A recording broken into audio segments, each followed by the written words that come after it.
வணக்கம். இன்னைக்கு நாம ஒரு அற்புதமான மனச தொடுற ஒரு நிஜ கதைய பத்தி தான் பார்க்க போறோம். வாங்க நேரடியா விஷயத்துக்குள்ள போயிடலாம்.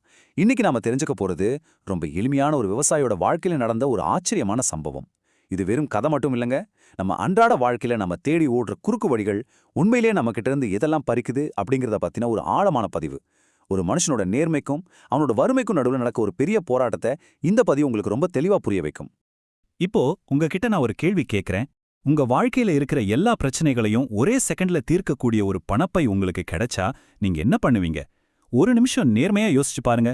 நாம வாழ்ற இந்த வேகமான உலகத்துல தேவைகள் அதிகம், நெருக்கடிகள் அதைவிட அதிகம். கடனை அடைக்கணும், அது வாங்கணும், இது வாங்கணும், குடும்பத்தை பாத்துக்கணும்னு ஏகப்பட்ட சிந்தனைகள் நம்ம மனசுல ஓடிட்டே இருக்கும். இப்படிப்பட்ட ஒரு சூழ்நிலையில யாருடையதுன்னே தெரியாத ஒரு பெரிய பணம் உங்க கைக்கு வந்தா உங்க மனசு முதல்ல என்ன சொல்லும்? இந்த கேள்விதாங்க நம்மளோட இன்றைய பதிவோட மைய புள்ளியே. இது எப்படி ஒரு மனுஷனை சோதிக்குதுன்னு வாங்க பார்க்கலாம். பகுதி 1. மாரிமுத்துவின் போராட்டங்கள். முதல்ல நம்ம கதையோட ஹீரோவை பத்தி தெரிஞ்சுக்குவோம். மாரிமுத்துவுக்கு உழைப்பும் நேர்மையும் தவிர வேற எதுவும் தெரியாதுங்க. ஆனா அவரோட கஷ்டங்களை கொஞ்சம் கவனிச்சு பாருங்க. மழை இல்லாததால அவரோட வயல்ல பயிரெல்லாம் தண்ணி இல்லாம வாடி போச்சு.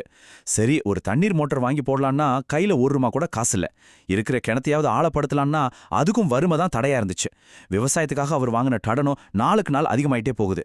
இந்த சுமைகள் எல்லாம் தாங்க முடியாம கடைசியா தன் சொந்த நிலத்தையே விட்டுட்டு பக்கத்து ஊர்களுக்கு தினக்கூலி வேலைக்கு போக வேண்டிய கட்டாயத்துக்கு அவர் தள்ளப்படுறாரு. காலையிலேருந்து சாயங்காலம் வரைக்கும் கொளுத்துற வெயில்ல உழைக்கிற அந்த வாழ்க்கை ஒரு மனுஷனை எந்த அளவுக்கு மனதளவுல சோர்வடைய செய்யுன்னு கொஞ்சம் யோசிச்சு பாருங்க. பகுதி 2. பணப்பையும் பெரிய சோதனையும். இங்கதான் கதையில ஒரு பெரிய திருப்புமுனை வருது. அன்னைக்கு சாயங்காலம் கடுமையான வேலை முடிஞ்சு ரொம்ப டயர்டா மாரிமுத்து வீட்டுக்கு நடந்து போயிட்டு இருக்காரு.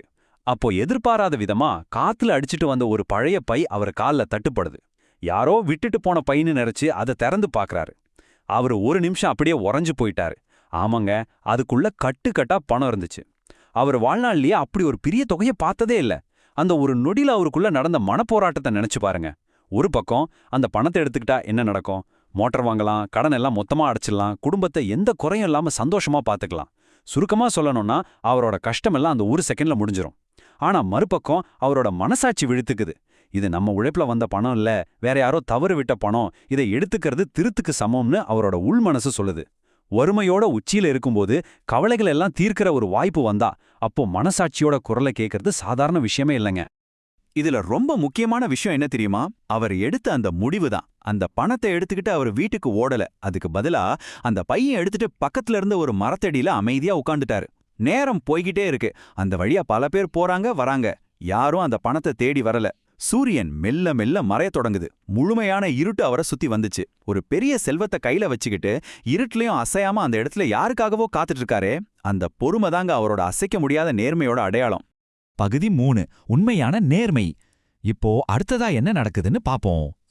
பல மணி நேரம் காத்திருந்ததுக்கு அப்புறம் இருட்டுல தூரத்துல இருந்து ஒரு பெரியவர் ரொம்ப பதட்டமா ஓடி வராரு. அவர் மூச்சு வாங்க ஓடி வந்து கண்ணீர் விட்டுக்கிட்டே சொன்ன வார்த்தைகள் இதுதான்: இது என் பொண்ணு கல்யாணத்துக்காக சேர்த்த பணம், தவறி விழுந்துடுச்சு, இது கிடைக்கலன்னா என் வாழ்க்கையே முடிஞ்சிரும். இந்த வார்த்தைகளோட வலியை உங்களால உணர முடியுதா? அந்த பணப்பையில இருந்தது வெறும் பேப்பர் காகிதம் இல்லைங்க. ஒரு அப்பாவோட வாழ்நாள் சேமிப்பு, ஒரு குடும்பத்தோட எதிர்காலம், ஒரு மனுஷனோட மொத்த நம்பிக்கையும் அந்த ஒற்றை பைக்குல தான் முடங்கி கிடந்துச்சு. அந்த வார்த்தைகளை கேட்ட அடுத்த செகண்ட் மாரிமுத்து கொஞ்சம் கூட யோசிக்கல. எந்த எதிர்பார்ப்பும் இல்லாம அந்த பணப்பைய உடனே அந்த பெரியவர்கிட்ட திருப்பி கொடுத்துட்டாரு. இத கொஞ்சமா எதிர்பார்க்காத அந்த முதியவருக்கு அப்படி ஒரு ஷாக். சாப்பாட்டுக்கே கஷ்டப்படுற ஒரு சாதாரண விவசாயி கையில கிடைச்ச இவ்ளோ பெரிய தொகைய பல மணி நேரம் இருட்டுல காத்துட்டு இருந்த திருப்பி கொடுக்கறாருன்னா அது அந்த பெரியவருக்கு ஆச்சரியத்தோட உச்சமா இருந்துச்சு. அந்த பெரியவர் அவரை பார்த்து, இவ்ளோ கஷ்டத்திலையும் நீ இதை எடுத்துக்காம காத்துட்டு இருந்தியா அப்படின்னு கேட்டப்போ மாரிமுத்து சொன்ன பதில் தாங்க இந்த முழு கதையோட ரொம்ப முக்கியமான பாடம்.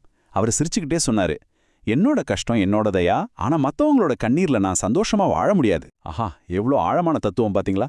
குறுக்கு வழியில கிடைக்கிற எந்த ஒரு சந்தோஷமும் இன்னொருத்தரோட கண்ணீர்லயும் வலியிலையும் கட்டப்பட்டிருக்கும் அப்படிங்கிற மாபெரும் உண்மையை மாரிமுத்தோட இந்த சாதாரண வாரிகள் நமக்கு ரொம்ப தெளிவா புரிய வைக்குது.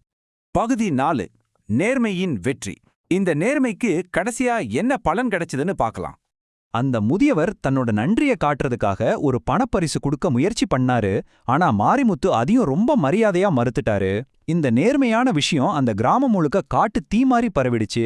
ஒரு தனி மனுஷனோட நேர்மை எப்படி ஒரு சமுதாயத்தையே மாத்துதுன்னு இங்க கவனிங்க. மாரிமுத்துவோட நேர்மைய பார்த்த கிராம மக்கள் எல்லாரும் ஒன்னு சேர்ந்தாங்க. அவரோட கஷ்டத்தை புரிஞ்சுகிட்டு அவருக்கு தண்ணீர் மோட்டர் வாங்கி கொடுத்தது மட்டும் இல்லாம விதைகளும் பண உதவியும் தானா முன்வந்து செஞ்சாங்க. இந்த கூட்டு முயற்சியோட விளைவா அடுத்த வருஷமே அவரோட காஞ்ச வயலெல்லாம் பச்சை பசேல்னு மாறி அமோக விளைச்சல கொடுத்துச்சு. நேர்மைக்கான பலன் அவர் கொஞ்சம் கூட எதிர்பார்க்காத ஒரு வழியில வந்து சேர்ந்துச்சு. இந்த முழு கதையில இருந்தும் நாம கத்துக்க வேண்டிய ரொம்ப முக்கியமான பாடம் இதுதாங்க.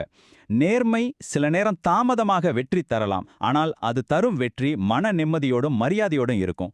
குறுக்கு வழிகள் உடனே பிரச்சனையை தீக்கிற மாதிரி ஒரு மாயையை உருவாக்கும், ஆனா அது நம்மகிட்ட இருந்து நம்ம மன நிம்மதியவே பறிச்சிடும்.